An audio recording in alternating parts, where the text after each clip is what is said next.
podcast. This is going to be, out of necessity, a short one, because your humble host is having back troubles again, kids. The old devil sacroiliac joint popped up again, and my back's been really good. In fact, I was noticing that recently, that the back's been feeling pretty good. But last weekend, I played the pickleball on Saturday morning, and pickleball, I think, is ostensibly good for mobility, for all that stuff, because there's a lot of dynamic movement and all that good stuff. But the problem with a lot of dynamic movement is that there's a lot of dynamic movement. And so you can fling your body in such a way that can be a little bit dangerous, especially if you play somewhat like a maniac the way I do. And you're often holding yourself in the ready position, right? So knees bent, you're tilted slightly forward at the waist in anticipation of movement or jumping on a ball. And of course, that requires your lumbar, that requires your spine to hold you up. And so I think you can become fatigued a little bit. And then a lot of moving around. And then Saturday evening, some friends and I took a drive to the coast. And I drove. And sometimes driving can be a problem too. Just the way you're sitting in the driver's seat. And you combine that with having played pickleball, I felt as though my back was a little bit tired. But my back's always a little bit tired, and so I didn't think too much about it. And then I was going to sub in last minute on a pre-Canada Day gig with Ken the Zen's cover band. Was looking forward to a fly by the seat of your pants cover gig. And so that was going to be Sunday. So Sunday morning, I'm gathering up the gear, getting the kit ready. I'm on hands and knees. I reach for something, and that now familiar jolt of lightning goes up the left side of my back. And it's an instant uh-oh. Because you don't quite know how hot the lightning is going to be. So you feel that sizzle go up your back, and sometimes it's a blinder. Sometimes it's over, and you just know it. And you sort of collapse on the floor. I haven't been on the floor for a very long time. But that can happen, and you're like, okay, how bad is it? Because sometimes it's just a warning shot. Sometimes it's like, hey, dude, you're tired, protect yourself. Felt the sizzle, and it's okay. You know, the back doesn't go into spasm, and you can breathe a little bit. And then you're scared the rest of the day, but you're functional. And so I'm waiting. I'm just sort of crouched there. I felt the sizzle, and I'm waiting. How bad's it going to be? You can't always tell right away. And so I had a pretty good idea that it's not going to be good. You know, I've been at this. It's been over actually 20 years since I injured my back the first time, and it's just been a fact of life ever since that I have to deal with these back issues.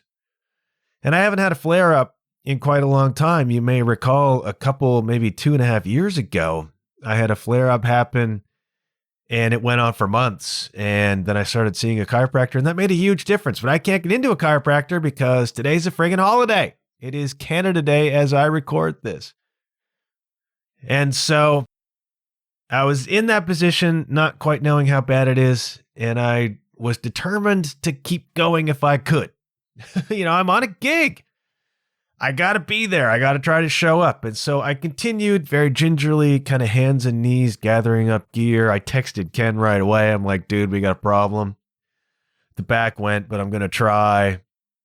And I did all the things that I know how to do, the stretching and the massage, and I took a bunch of ibuprofen and some back stuff. Between you and me, back meds never have done anything for me, but you got to take what you can. So I did. And away I went. I was able to get up to my feet. That's a good sign usually. And I just knew. But I was determined to try. If I can't make it, I'm going to at least exhaust myself trying. And so I managed to pack the gear up. I managed to get it upstairs, which is the first step. All right, we got the gear upstairs. That's up 2 flights from the jam space to the main floor. The next hurdle is, can I get it to the car? All right, I steeled myself. I'm like, I'm going to try, man. By this point, I'm already running late because I've spent, 20 minutes trying to loosen up the back, and then I'm moving at turtle's pace. But okay, we're going to try. So I managed to get the gear to the car, limping along, kind of hands and knees on some parts of it. Got the gear into the car. Okay, all right, that's a hurdle crossed. It's a hurdle jumped. And then I brushed my teeth and I put my face on and I managed to get my clothes on. Putting on socks is a dicey proposition when your back is not good. I've had my back go putting on socks. I mean, I've had situations where the back is gone and then it's come back and I'm okay. And then I bend down to put my socks on and whoosh, it just starts all over again. Got the socks on because I'm learning techniques. So I'm dressed. The gear is in the car. I'm almost there. I think I'm going to make it. And so then I go out to actually get in the car.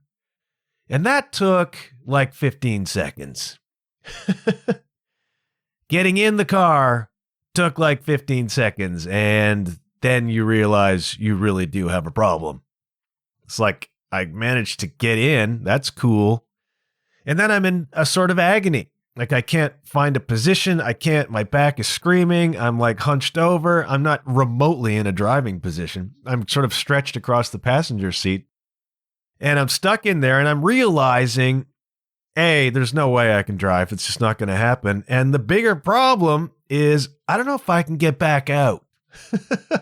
And I'm on my own, kids. I'm on my own trying to make this happen. I'm like, I don't know if I can get back out of the car. I'm stuck in here. And then I had to kind of fight my way and find a position. If you've ever had back spasms, you know how hard it is to find a position where A, it doesn't hurt, and B, you can move, right? The combination is a very, very difficult thing. I managed to sort of unpretzel myself back out of the car, get, thank heaven, back to a standing position, because it's like I've had it where I can't stand up, and that's really scary, and that's not a place you want to be, especially alone. And I had to cancel, and I've never canceled a gig in my life, and it bothers me that I had to, but there's no way. I couldn't drive, couldn't do it. And that's 2 days later, and here I am. The back is not good. The back is not good. But I already had to default on one commitment, and I'm determined not to default on another, which is getting a podcast to you. And I'm here to tell you that despite everything, I'm doing the best I can with it. I enacted today for the second time what's becoming a ritual for me in my singlehood, and that is holiday pancakes. Now, if you follow me on Instagram, you know that I make pancakes every now and again, and I'm developing a knack for making pretty good little stacks, and it's a fun kind of joke to run Instagram stories of pancake stacks. But I'm developing this tradition of holiday pancakes, which started on Christmas Day of last year. My first solo Christmas. My first ever in 50 plus years solo Christmas morning. And I woke up and that could have been a heavy one. Okay. If you've been listening at all, you know that my spouse and I have made the mutual and amicable decision to separate. We still live together until we can get our act together and our ducks in a row to move on. It's a financial decision and it's fine. It's amicable. She was gone for the Christmas season. I was home alone, and that could have been a heavy one. All right, that is a moment. You know, Christmas morning with your spouse can be a romantic thing, and it's very easy to be caught in a reflective kind of mood. I'm by myself on Christmas morning, and that could have brought all of that stuff to me, you know, in a heavy emotional way.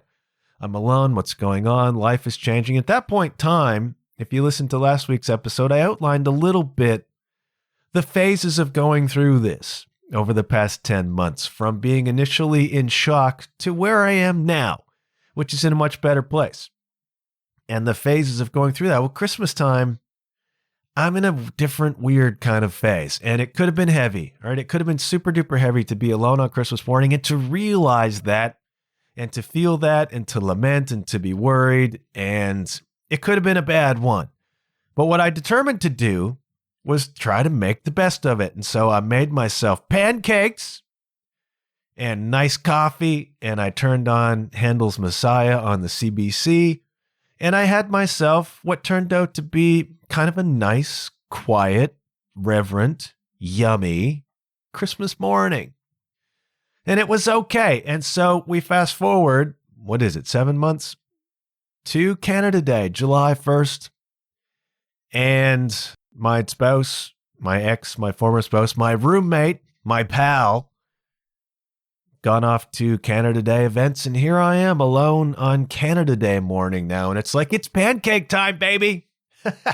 This is the tradition of my singlehood. These holiday mornings, I'm going to make pancakes. That's going to be one of my things. And so I made pancakes this morning. Used real local maple syrup that was made by a colleague of mine. Delicious friggin' stuff. And I'm doing the best I can with the back. You know, it helps sometimes to be able to just sit up. That aligns you a little bit. And eventually the spasms are going to break and everything will be fine. But what happens when my back goes is that I get into this sort of frame of mind where I become very reflective. A lot of times my back will go after just periods of not doing a whole lot of relaxing. I mean, mentally relaxing. I'm working full time. I'm busy all the time. I'm playing gigs these days. I'm rehearsing for gigs. I am playing a lot of pickleball. It's a lot of go, go, go. I have not been taking a lot of reflective time. And I have also not been taking care of my back in the way that I should. I have a regular yoga routine and stretching, and my evenings, which is when I would normally do that, are just taken up with a lot of stuff lately. Regular gigs and pickleball and whatever. And it's like, yeah, I've been a little bit derelict in the attention that I'm paying to my back and in the attention that I'm paying to my peace of mind and internal solace. And my back will go a lot of the time when I've been just in a life rush. And what happens is you're just ticking along, doing all your things, and suddenly you realize you've been neglecting to a certain extent your body or your health. And when you lose that, you lose everything. You lose everything when your body's not right. And a back injury really brings that home to roost because it affects everything. Like, you just can't do much of anything when you have a back injury. If you got a chronic bum knee, you can still sort of function and get around. If you got a bad shoulder, yeah, it hurts, but you mitigate. A back affects everything. You can't do anything without your back. And when it's injured, for me, it brings me back into this place of reflection. And it brings me back into, I gotta live different. Not that I'm living bad, but I gotta live different. It's like, okay, it always pulls me back into this. I can't have this happen anymore. I can't have this happen again. The back thing. And it's like, well, okay, what do I need to make time for? What do I need to prioritize that I have not been making time for and not been prioritizing? Okay, I haven't been working out as much because I'm playing so much pickleball. And part of my workout is the yoga routine that I start with. And part of my workout is the stretching routine that I end with. I haven't been doing specific erector training exercises. It's not as dirty as it sounds. Okay, it's like I've got to come back to making time for those things. In what other ways am I not living well? Am I eating as well as I could be? Probably not. Am I sleeping as much as I could be? Probably not. It always brings me back to base level. When my back goes, it comes back to a fundamental. And invariably, it's like I realize that I crave a certain routine and I crave a certain minimalism. And I'm not sure how the two are connected. It's like, just generally, I want simplified life.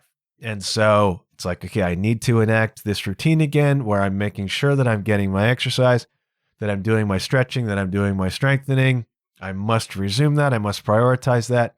I must get a routine back together on that. And then it's like I want less stuff. It's like I want basic, simple minimalism. When I get into this position, it's like your priorities become very, very focused. And you don't have room in your attention for a lot of extra stuff when you have an acute injury. And back pain is an acute injury. It's like I become very small very quickly. I become very minimal very quickly. It's like these are the basic things that I need in my life right now. Mobility. That would be nice. You know what I mean? So life becomes very small. And as an addendum to that, or as an extension of that, I want less stuff. It's like I begin to make plans very quickly for how to minimalize my stuff and minimalize my life. And that becomes very practical because we are going to sell this house in the not too distant future. And I don't want to take a lot of stuff with me. So it's like this back injury pulls me back into focusing rather than just headless chickening my way through life, which is what a lot of us do because we're busy.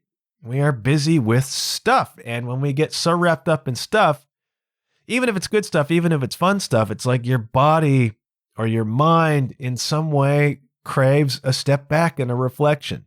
And I sometimes feel like when my back goes, it's a little bit that. And even if it isn't that, it forces me into this slowing down and this reflecting and this reshuffling the deck, this reprioritizing how life is. It's like, no, these are the things that I've got to make time for. I've got to make more time for my physical routine. I've got to make more time for meditation. I've got to make more time for practicing drums, which I haven't been apart from gigging or prepping for gigs.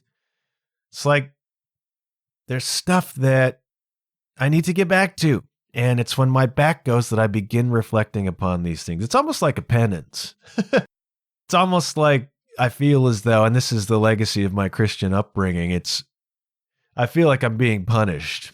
When my back goes, it's like I'm being punished for not prioritizing properly. And so I feel humbled and shamed. And it's like, I'll be good, I promise.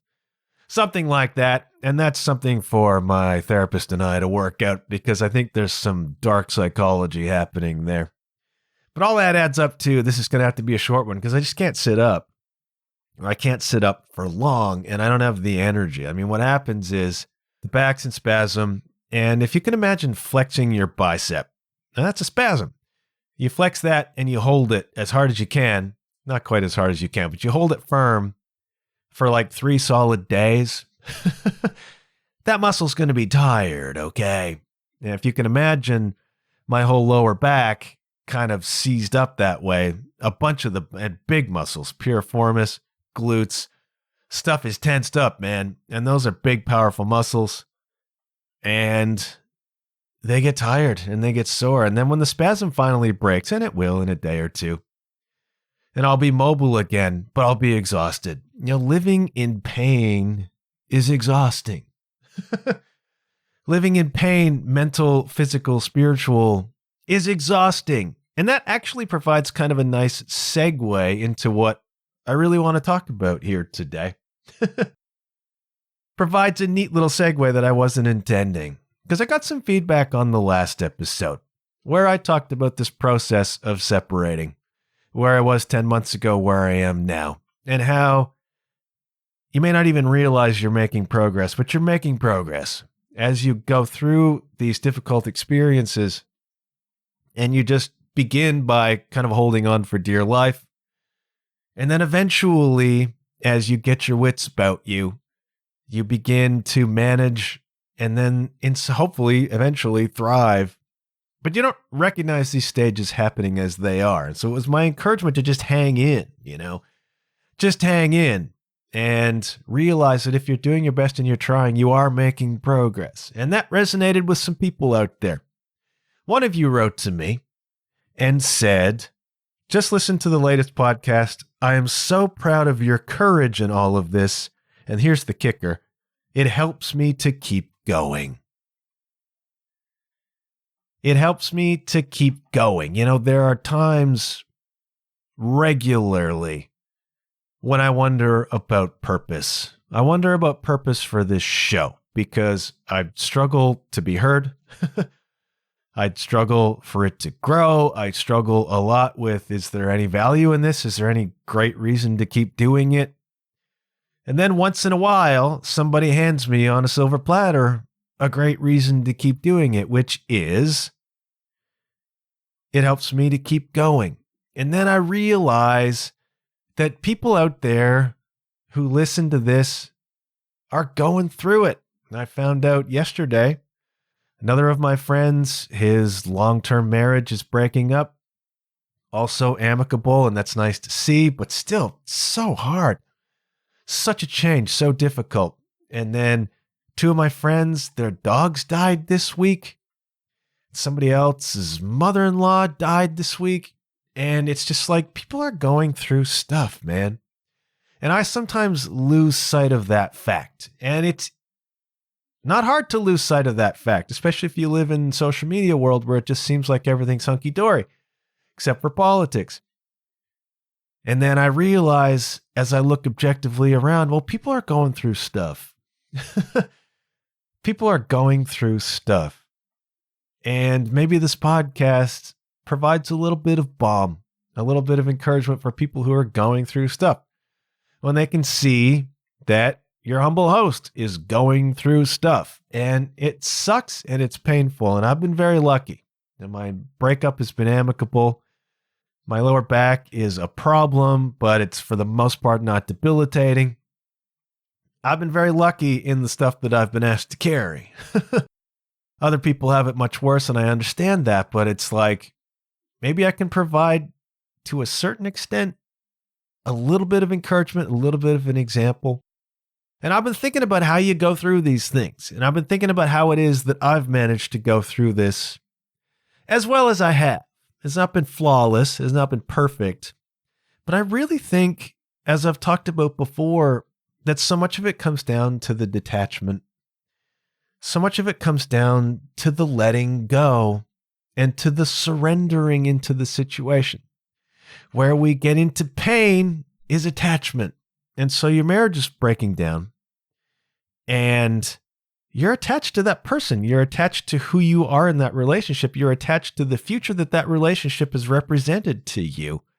And the pain comes in losing all of that. And the pain comes in resisting losing all of that. The pain comes in trying so hard to hold on to all of that. And it's a logical, natural response, especially if you don't want this relationship to end. If you're still in love, if you still want to be part of it. And I wonder how often that's actually the case. And how often people are kind of fooling themselves, maybe out of fear or out of who knows what other reasons. I think most people know when a long-term relationship ends that it's ending, even if they don't acknowledge it to themselves. And it's probably been ending for a very long time. And eventually one or the other has the courage to say that it's ending. And I think in most cases, they both know. But that doesn't make it easy. And the fear can come in, and then the ego comes in that feels that it's being betrayed. And then if there's somebody else involved, ego really comes in. And I'm not saying I've been perfect about that, but I've done enough ego work over the last 15 years from repeatedly being stomped because of my ego reactions to things, metaphorically stomped, that I've learned through repeated bashings of my head against the proverbial wall to let go of a lot of the ego stuff. And so when it comes down that my marriage is ending after 27 years, hard, incredibly difficult, but it's like I had all of this practice into surrender.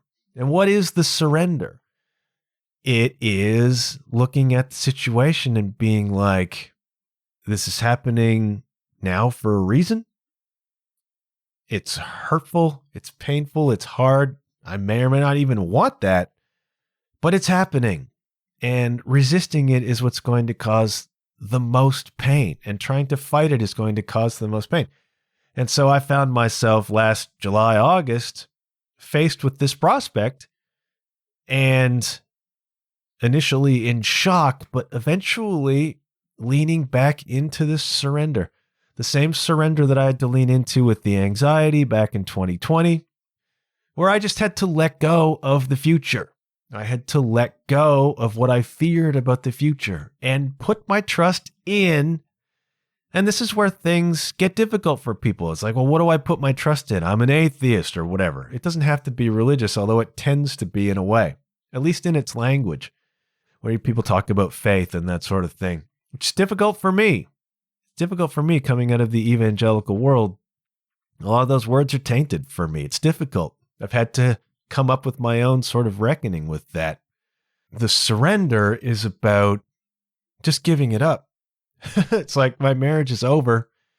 I don't know what the future holds. I don't know what to do, but it's like I was determined to do it with as much grace as possible, not make things worse. A lot of people make things worse because the ego kicks in and the anger kicks in and the fear kicks in, and then they react from that place, and that tends to create more problems than it solves. As natural and logical and understandable as it is, in my case, I've seen the way in which ego has affected my life, and so I try my very best to surrender it. It's like this situation is happening.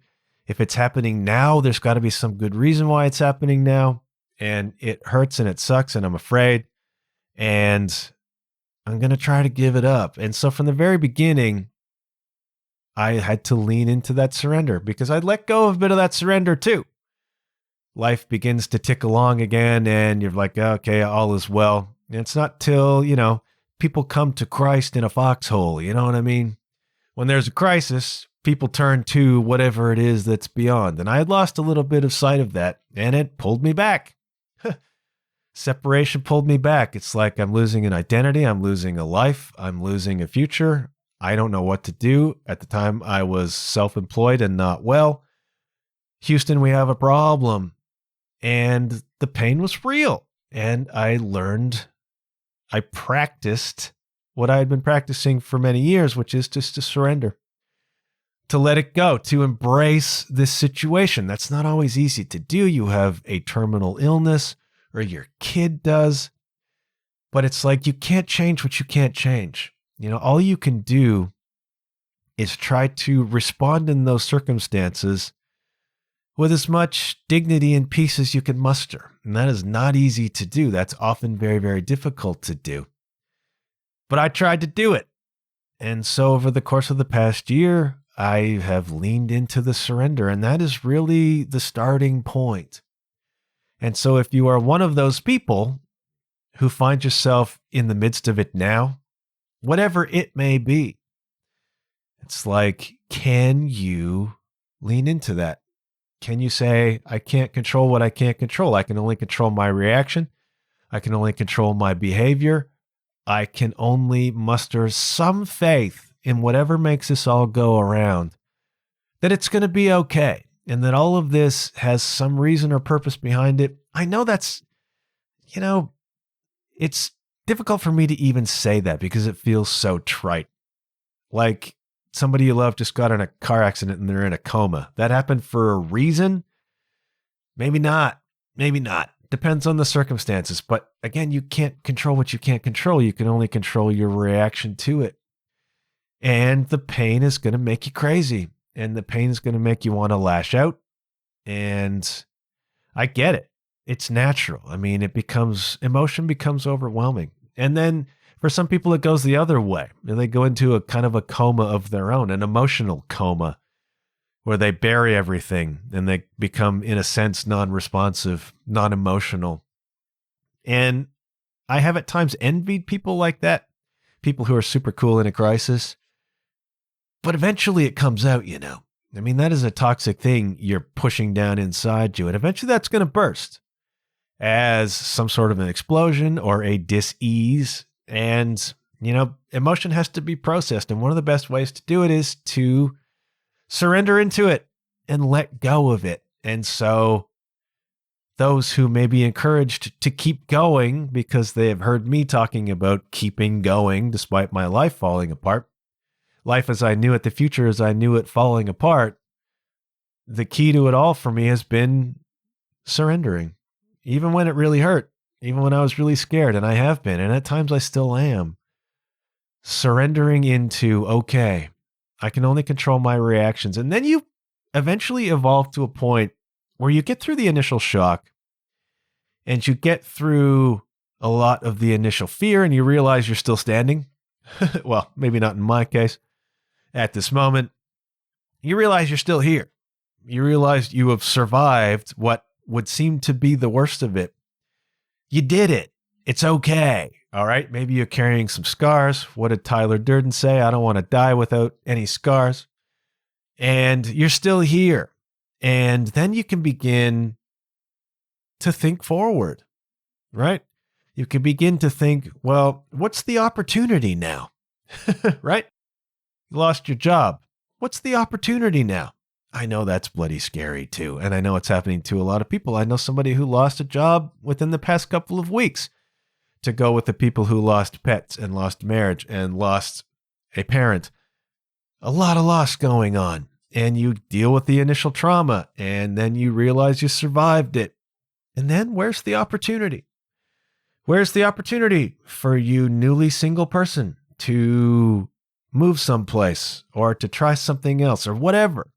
And what were the not so great things about the relationship that you're suddenly not in anymore? And how can that inform if a relationship comes in the future? What can be better? And I'm coming to that point now. 10 months later, it's like, okay, what can be better now? And I'm beginning to think about how life can be. And there's a little glimmer of excitement around that. And so maybe you're not there. And again, it gets dicey with an illness or an injury or something like that. It's like, oh, where's the opportunity here? Not the same. Not the same, all right? And it's a different sort of thing. And I don't even know how to speak about that because I haven't really been through that. I can speak about the end of a relationship. I can speak about anxiety. I can speak about a lot of things that I know a little bit about how to endure. And if you're not there yet, if you're not anticipating a future, eventually you will, if you learn especially to let go, if you learn to surrender what you can no longer control, if you learn to surrender what hurts you and give it up and just have a little bit of faith, a modicum of faith that somehow it's going to be okay. I mean, there's a point in July, August, September of last year when I had been looking for a job for a couple of years. It just never came to me. And things maybe would be different if it did. I don't know. Maybe, maybe not. And I just had to surrender and believe that somehow it was going to work out.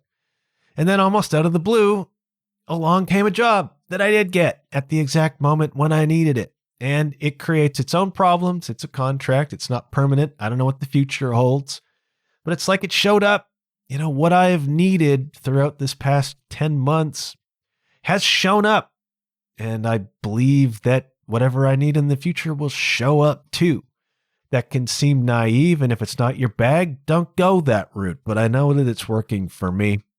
Gives me quite a lot of reassurance as I look forward, because the next 6 months to a year is also going to be, I was about to say tumultuous, but it doesn't have to be. It's going to be a lot of change.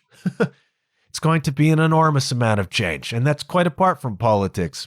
That is, things are going to change in my own life.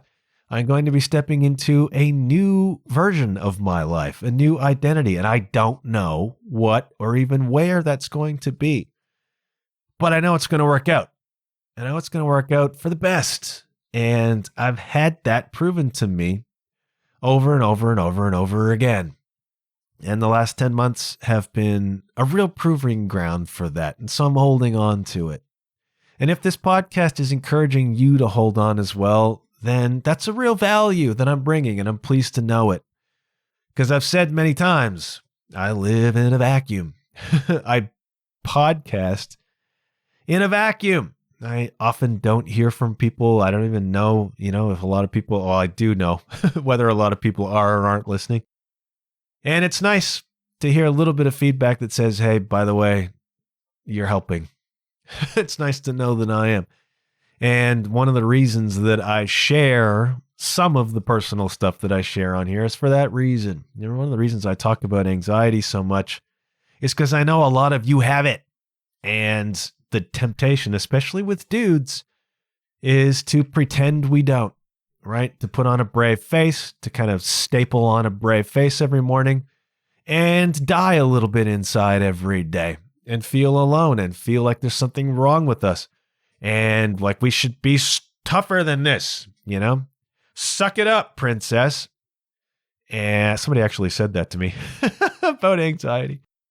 And I'm here to tell you that you don't have to suck it up, princess. You should feel it. You can surrender it. And I talk about marriage breakups because I want people to know that it's okay to feel what you feel. There are others of us who are going through this, and it's bloody hard. And changing your life is difficult. And I have had in the past some permission given from people to feel what I feel because of the way they have expressed that they feel. And so one of the things I'm trying to do with this show these days is be a little bit raw. All right, I'm not being all the way raw here. I am tempering it somewhat, but I'm here to try to let you know that, yeah, life is rough sometimes. And it's okay to feel as though life is rough sometimes. And by the way, you can get through it. Most of it you can get through. And hopefully I'm encouraging you to do that and providing some tools with which to do it.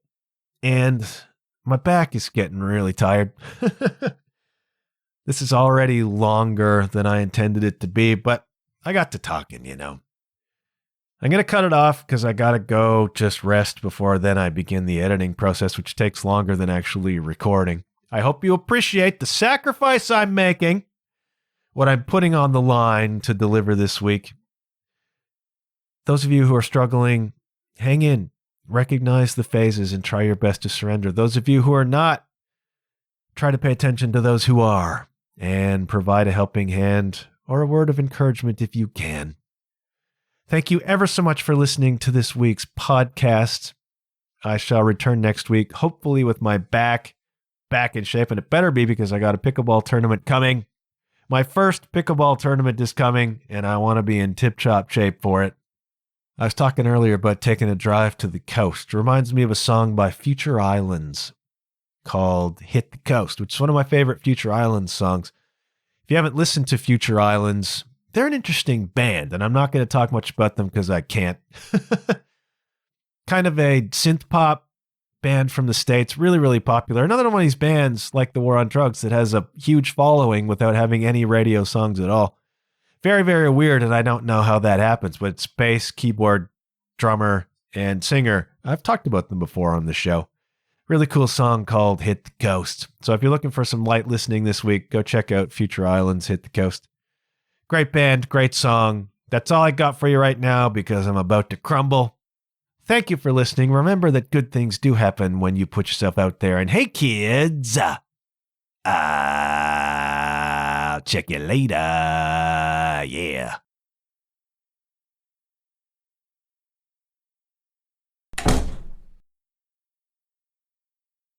So hit the coast. Hit the coast. Oh, hit the coast. Whoo!